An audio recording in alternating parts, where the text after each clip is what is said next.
प्रदेश में अब तक 26 लाख से अधिक प्रधानमंत्री आवास स्वीकृत किए जा चुके हैं। लोगों को आवास उपलब्ध कराने का यह काम हम मिशन मोड पर कर रहे हैं। मुझे आपको यह बताते हुए बहुत खुशी हो रही है कि हर दिन लगभग 2000 आवास प्रदेश में बनाए जा रहे हैं। यह गति पूरे देश में सबसे अधिक है। आप सभी छत्तीसगढ़ में हो रही आवास क्रांति के गवाह हैं। खप्पर वाली छतें अब बीते दिनों की बात हो गई। अब हर घर पक्का और बुनियादी सुविधा से युक्त है, जहां जल जीवन मिशन से शुद्ध जल मिल रहा है। राज्य स्थापना से पूर्व प्रदेश के लोगों को घंटों पावर कट का सामना करना पड़ता था। विद्युत उत्पादन के मामले में हम देश में अभी दूसरे नंबर पर हैं और पहले नंबर की ओर तेजी से अग्रसर हैं। आज प्रदेश के बीपीएल परिवारों को एकल बत्ती योजना के तहत निःशुल्क बिजली तथा शेष परिवारों को 24 घंटे रियायती दरों पर बिजली मिल रही है। एनर्जी सेक्टर में हम विकसित भारत और विकसित छत्तीसगढ़ की जरूरतों के अनुरूप कार्य कर रहे हैं। इसी क्रम में प्रधानमंत्री जी ने सीपत में 9,790 करोड़ रुपए के सुपर थर्मल पावर प्रोजेक्ट की आधारशिला रखी है। डबल इंजन की सरकार का फोकस शून्य कार्बन उत्सर्जन लक्ष्य को लेकर है और इसी के अनुरूप कोरिया, सरगुजा, बलरामपुर जैसे जिलों में सिटी गैस डिस्ट्रीब्यूशन पाइपलाइन पर काम कर रहे हैं। प्रधानमंत्री सौर घर मुफ्त बिजली योजना में केंद्र सरकार के साथ राज्य सरकार की सब्सिडी भी मिल रही है, जिसके चलते बड़ी संख्या में लोगों ने अक्षय ऊर्जा के लिए रजिस्ट्रेशन कराया है। हमने गेल से भी एमओयू किया है, जिसके तहत गैस आधारित उर्वरक परियोजना मुख्य रूप से 12.7 लाख मीट्रिक टन प्रतिवर्ष क्षमता वाले यूरिया उत्पादन प्लांट पर केंद्रित है। नक्सलवाद की वजह से बस्तर में योजनाओं का क्रियान्वयन धीमा रह गया था, लेकिन अब इसने रफ्तार पकड़ ली है। नक्सलवाद ने लोगों को बेघर किया। हम हथियार छोड़ मुख्यधारा में लौटने वाले लोगों को पक्का घर दे रहे हैं। इसके लिए 15,000 आवास हमने स्वीकृत किए हैं। पीएम जनमन योजना के माध्यम से विशेष पिछड़ी जनजाति के लिए हम अब तक 33,217 आवास स्वीकृत कर चुके हैं। हमने छत्तीसगढ़ महतारी को संवारने का संकल्प लिया है। छत्तीसगढ़ महतारी को गढ़ने में, संवारने में सबसे ज्यादा भूमिका हमारी माता बहनों की है। मुझे खुशी है कि महिलाओं के सम्मान का पूरा ध्यान रखते हुए हमारी सरकार महतारी बंधन योजना के माध्यम से करीब 70 लाख महिलाओं को प्रति माह 1,000 रुपये की सम्मान राशि प्रदान कर रही है। अब तक 23 किस्तों में 14,948 करोड़ रुपए की राशि माता बहनों के खाता में भेज चुके हैं। प्रधानमंत्री जी ने अगले 10 सालों में देश को मैकाले की मानसिकता से पूरी तरह से मुक्त करने का लक्ष्य रखा है। भारत एक समय विश्व गुरु रहा, लेकिन मैकाले की मानसिकता ने समाज पर ऐसा असर डाला कि लोग हर विचार को पश्चिमी नजरिए से देखने लगे और अपनी भारतीय संस्कृति के आदर्शों को भूलते गए। इस मानसिकता को भारतीय मूल्यों से युक्त शिक्षा से बदला जा सकता है। जब हमने सरकार का कामकाज संभाला तो हमारे सामने एक बड़ी चुनौती शिक्षा को लेकर ही थी। यह 2 कारणों से थी। पहला तो जो ऑनलाइन क्लासेस हुई उनसे बच्चों को काफी लर्निंग लॉस हुआ। बच्चों को पढ़ने लिखने और गणित की सामान्य क्रियाएं करने में भी परेशानी होती थी। इस लर्निंग लॉस को ठीक करना बड़ी चुनौती थी। इस पर हमने विशेष रूप से मेहनत की। दूसरी इससे भी बड़ी समस्या दूरस्थ एवं ग्रामीण क्षेत्रों में शिक्षकों की कमी की थी। 453 ऐसे स्कूल थे जहां एक भी शिक्षक नहीं थे और 1428 स्कूल केवल एक शिक्षक के भरोसे चल रहे थे, जबकि राष्ट्रीय छात्र शिक्षक अनुपात की तुलना में हमारे प्रदेश में इसका अनुपात बहुत ही अच्छा है। हमने युक्तियुक्तकरण के माध्यम से शहरों के अतिशय शिक्षकों कि ग्रामीण क्षेत्रों में पदस्थापना की और इस तरह से यह समस्या दूर हुई। अब जब मैं ग्रामीण क्षेत्रों में जाता हूं, लोग बहुत खुशी से बताते हैं कि उनके स्कूल में शिक्षक पहुंच गए हैं, स्कूल में बढ़िया पढ़ाई हो रही है। राष्ट्रीय शिक्षा नीति लागू होने के बाद बच्चे स्थानीय भाषाओं में पढ़ रहे हैं, इससे उन्हें सीखने में काफी आसानी हो रही है। हमने स्कूलों में IT आधारित मॉनिटरिंग को विद्या समीक्षा केंद्र के माध्यम से लागू किया है। हम राज्य में 9,000 स्मार्ट क्लास आरंभ करने जा रहे हैं और 22,000 कंप्यूटर लगवाएंगे। हाल ही में राष्ट्रीय स्तर पर परख सर्वेक्षण हुआ। सर्वेक्षण में राज्य की स्थिति बेहतर हुई है। इसका श्रेय मैं सभी शिक्षकों को देना चाहूंगा। उच्च शिक्षा में भी हमने राष्ट्रीय शिक्षा नीति को लागू किया है। पिछले महीने हमने कबीरधाम में मेडिकल कॉलेज भवन के निर्माण का कार्य शुभारंभ किया है। मुझे लगता है कि छत्तीसगढ़ की रजय जयंती यात्रा को समझना है तो यहाँ मेडिकल शिक्षा के विकास को समझना होगा। पहले यहाँ रायपुर में ही मेडिकल कॉलेज था, अब प्रदेश में 15 मेडिकल कॉलेज स्वीकृत हो चुके हैं। हमारी सरकार ने बिलासपुर में मल्टी सुपर स्पेशलिटी हॉस्पिटल के माध्यम से स्वास्थ्य सुविधाओं को सुदृढ़ किया है। इसके साथ ही कोनी में शासकीय फिजियोथेरेपी कॉलेज के लिए भूमि का चिन्हांकन भी कर लिया गया है। हमने MBBS की पढ़ाई हिंदी में कराने की व्यवस्था आरंभ की है। IIT की तर्ज पर हम राज्य के जसपुर, बस्तर, कबीरधाम, रायपुर और रायगढ़ में प्रौद्योगिकी संस्थाओं का निर्माण करने जा रहे हैं। हमारी युवा आबादी हमारे लिए बड़ी संभावना है।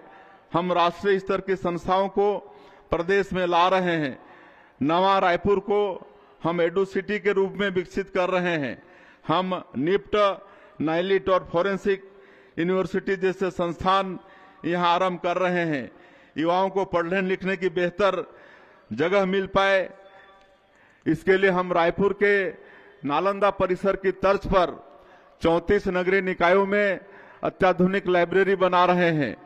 युवाओं के स्किल ट्रेनिंग से लेकर नए जमाने के कोर्सेस आदि की सुविधा देने के लिए सरकार हर संभव प्रयास कर रही है।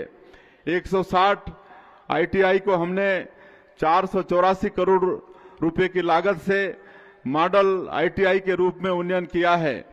हम पैन IIT संस्था के माध्यम से भी स्किल अपग्रेडेशन के लिए काम कर रहे हैं। नई स्टार्टअप नीति के माध्यम से हमने 50,000 विद्यार्थियों को स्टार्टअप से जोड़ने का लक्ष्य रखा है।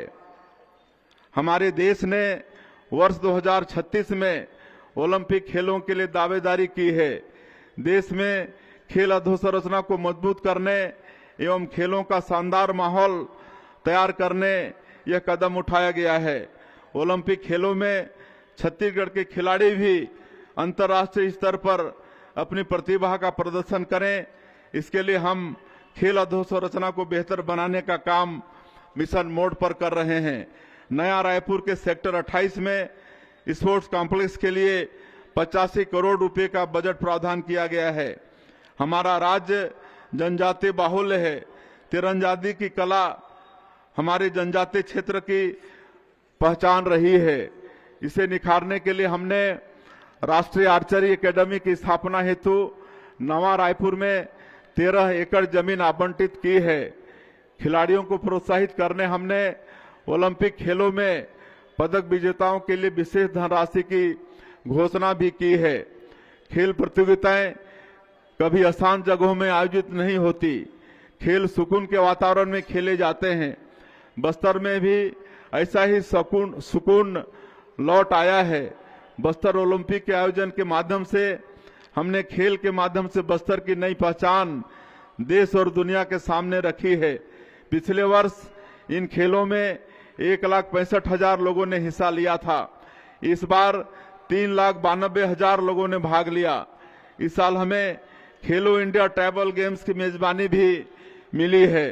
प्रदेशों में खेलों का परिदृश्य उज्जवल है और हम इसकी बेहतरी के लिए निरंतर काम कर रहे हैं। प्रदेश की नई औद्योगिक नीति युवा आबादी के लिए बड़े पैमाने पर रोजगार सृजन की उम्मीदें लेकर आई है। नई नीति के तहत हम सिंगल विंडो सिस्टम और ईज ऑफ डूइंग बिजनेस के तहत निवेश में अनुदान प्रावधान तथा अन्य आकर्षक सुविधाएं निवेशकों को प्रदान कर रहे हैं।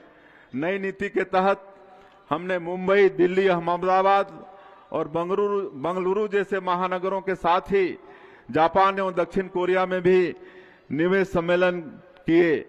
जापान में आयोजित होने वाला ओसाका वर्ल्ड एक्सपो उद्यमों के लिए दुनिया के सबसे महत्वपूर्ण आयोजनों में से है। यहां हमने छत्तीसगढ़ की विशेषताओं को दिखाते हुए पवेलियन लगाया और नई औद्योगिक नीति तथा छत्तीसगढ़ की निवेश संभावनाओं के बारे में जानकारी दी। हमने यह सारी जानकारी जापानी भाषा में दी। यह उनके लिए अनूठा अनुभव था। दोनों ही देशों के निवेशकों ने छत्तीसगढ़ में निवेश करने पर रुचि दिखाई है। देश दुनिया से अब तक हमें 7,83,000 करोड़ रुपए के निवेश प्रस्ताव प्राप्त हो चुके हैं। इन पर तेजी से काम किया जा रहा है। हमने स्टेट कैपिटल रीजन का निर्माण किया है और इसके तेज विकास के लिए प्राधिकरण का गठन किया है। व्यवस्थित विकास और फ्यूचर प्लानिंग के चलते यह रीजन देश के सबसे तेजी से बढ़ते औद्योगिक केंद्र तथा ईज ऑफ लिविंग के मामले में देश के अग्रणी शहरों में होगा। यहां हम ग्लोबल कैपेबिलिटी सेंटर स्थापित करने पर भी काम कर रहे हैं ताकि दुनिया भर की बहुराष्ट्रीय कंपनियां यहां से अपना कार्य कर सकें। भविष्य एआई का है। ऊर्जा की अपार उपलब्धता के चलते एआई से जुड़े उपकरणों की धुरी छत्तीसगढ़ से संचालित होंगी। हमने अटल नगर नवा रायपुर में एआई डाटा सेंटर पार्क आरंभ किया है। इसकी लोकेशन भी इसको महत्वपूर्ण बनाती है। यहां से देश के कोने कोने में डाटा सबसे कम समय में पहुंचाया जा सकता है। सेमीकंडक्टर यूनिट पर काम शुरू हो गया है। आईटी हब के साथ ही नवा रायपुर फार्मा हब के रूप में भी उभर रहा है। मेडिसिटी की पूरी तरह विकसित होने पर नवा रायपुर देश के सबसे महत्वपूर्ण मेडिकल हब में से एक होगा। छत्तीसगढ़ देश का दूसरा ऐसा राज्य है जहां जन विश्वास विधेयक लाकर हमने अनेक प्रावधानों को अपराध मुक्त कर दिया है। इससे उद्यमियों और कारोबारियों में उत्साह का माहौल है। नक्सलवाद के दंश ने बस्तर के विकास में काफी बाधा पहुंचाई। अब हमारे सामने बड़ी चुनौती यह है कि मिशन मोड पर विकास कार्य कर बस्तर को विकास की मुख्यधारा में शामिल किया जाए। हमने इसके लिए पूर्व में गंभीर रूप से नक्सल प्रभावित रहे गांवों में नियत नेला नार योजना शुरू की है। 69 सुरक्षा कैंपों के 10 किलोमीटर के दायरे में आने वाले 403 गांवों में इस योजना के तहत शासन के 17 विभागों की भागीदारी से 53 हितग्राही मूलक योजनाओं और 28 सामुदायिक सुविधाओं का क्रियान्वयन किया जा रहा है। जब पहली बार महतारी बंधन योजना के लिए सर्वे हुआ तो गंभीर नक्सल प्रभावित होने की वजह से इन इलाकों की महिलाओं को इस योजनाओं का लाभ नहीं मिल सका था। हमने इस योजना के तहत पुनः सर्वे किया है। अब इन गांवों की माता बहनों को भी इस योजनाओं का लाभ मिल रहा है। बस्तर में अधोसंरचना विकास के लिए जो मेहनत डबल इंजन की सरकार ने की है वैसी मेहनत कभी नहीं हुई। विशाखापट्टनम में गूगल द्वारा $15 बिलियन की लागत से एशिया का सबसे बड़ा डाटा सेंटर हब बनाया जा रहा है। विशाखापट्टनम से छत्तीसगढ़ एक्सप्रेसवे के माध्यम से जुड़ रहा है। यह एक्सप्रेसवे छत्तीसगढ़ की समृद्ध रेखा बनेगा और पोर्ट सिटी के माध्यम से छत्तीसगढ़ के उत्पादों को दुनिया भर में पहुंचाने में मदद करेगा। इंद्रावती और महानदी को जोड़े जाने की पहल बस्तर के विकास में महत्वपूर्ण भूमिका निभाएगी। बस्तर और सरगुजा के अंदरूनी इलाकों में सड़कें बनाने के साथ ही यहां लोगों को पब्लिक ट्रांसपोर्ट उपलब्ध कराने के लिए हमने मुख्यमंत्री बस सेवा योजना आरंभ की। इसका संचालन स्थानीय लोग ही कर रहे हैं। इससे लोगों के समय की काफी बचत हो रही है और शिक्षा स्वास्थ्य जैसी सुविधाओं तक पहुंच आसान हो गई है। हमारे प्रयासों से धरती के स्वर्ग बस्तर में पर्यटक लौट रहे हैं।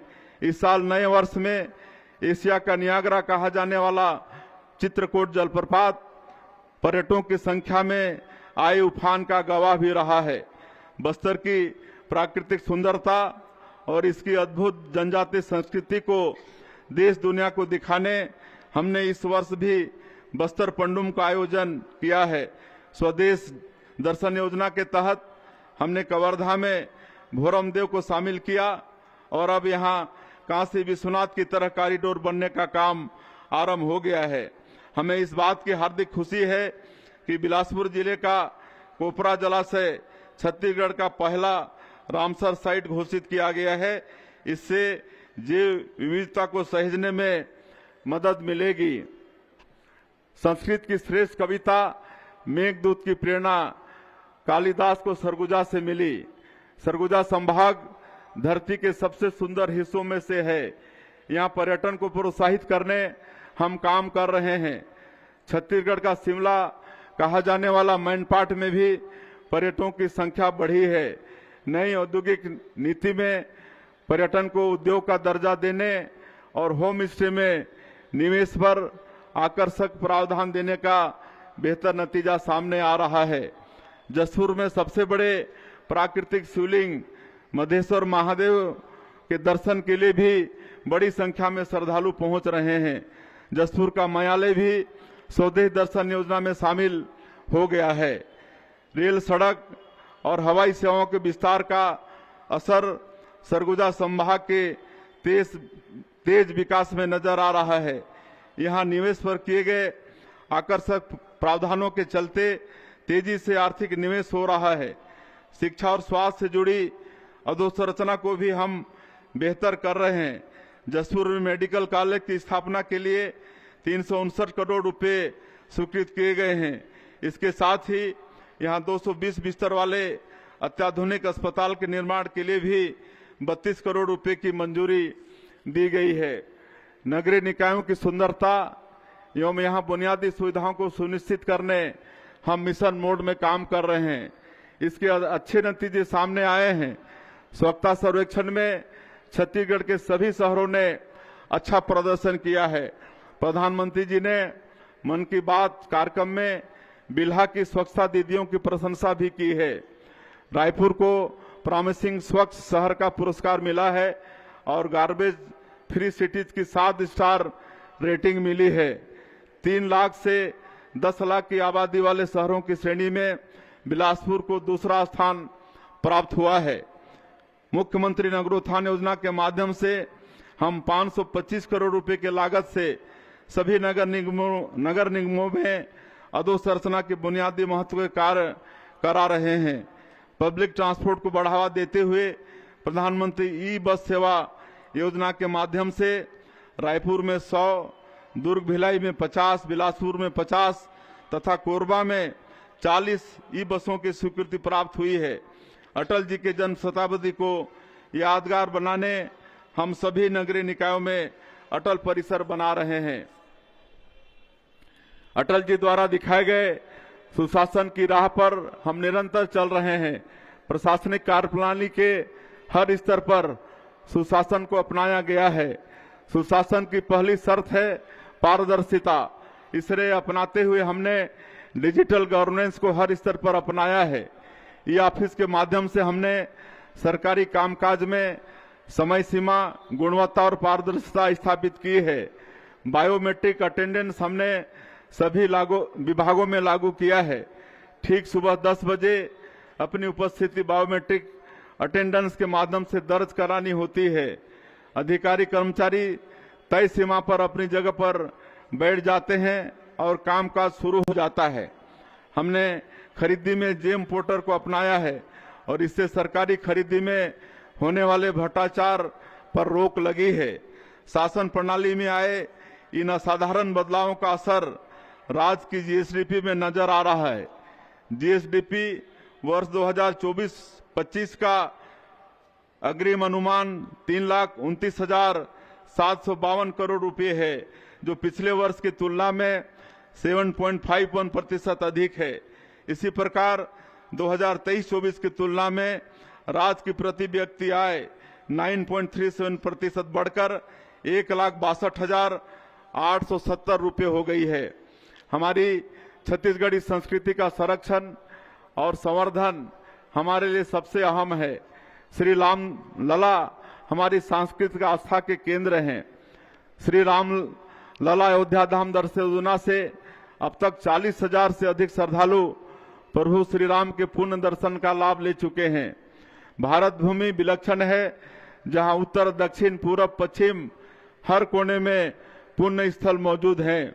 प्रदेशवासियों को इनके दर्शन कराने मुख्यमंत्री तीर्थ दर्शन योजना भी शुरू की गई है, जिसमें अब तक 5,000 श्रद्धालु तीर्थ स्थलों का दर्शन कर चुके हैं। अभी रायपुर साहित्य उत्सव का आयोजन हमने किया।